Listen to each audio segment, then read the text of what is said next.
Hi, my name is Victoria Hogan. I am a member of Children's Court. I am also a social worker in New York City, a fairly new social worker.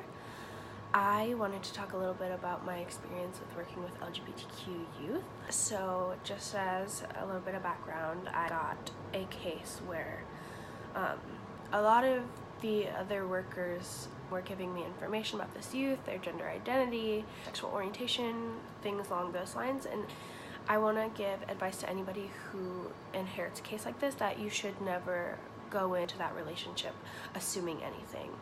So although all these people were giving me this information, I'm not going to take that as fact until I talk to my youth, because they have their own process of opening up, and when people give you information like that, it's almost they're coming out for the youth, and that's not really fair. So I approached this relationship. I met this youth for the first time, did not ask any leading questions about their gender identity or their sexual orientation, just like you would a normal person.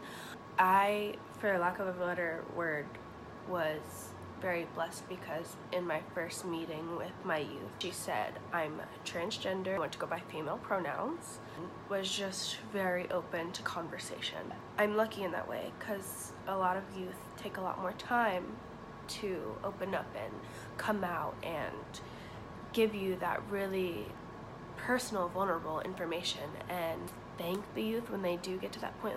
Thank you so much for opening up to me. For those of you who might be cisgendered like myself, and even for those of you who are part of the LGBTQ community, it is always helpful to get extra training. I'm so thankful for the training I got through Children's Court, through talking with my youth that are part of the LGBTQ community. I reached out to the LGBTQ coordinator at my agency, who he is just amazing. He gave me all this information, and coming with him into my team and being able to give us all a new perspective on what the families may be going through, if they are affirming, if they're not, and what the child may be going through, such as not having access to hormones and possibly getting on street hormones that are very, very scary. Some who have families that aren't accepting of their gender identity or their sexual orientation, and ways that if they come to you with that information and they don't want their families to necessarily know, ways you can gauge that with them and help them open up more to their family on their own time.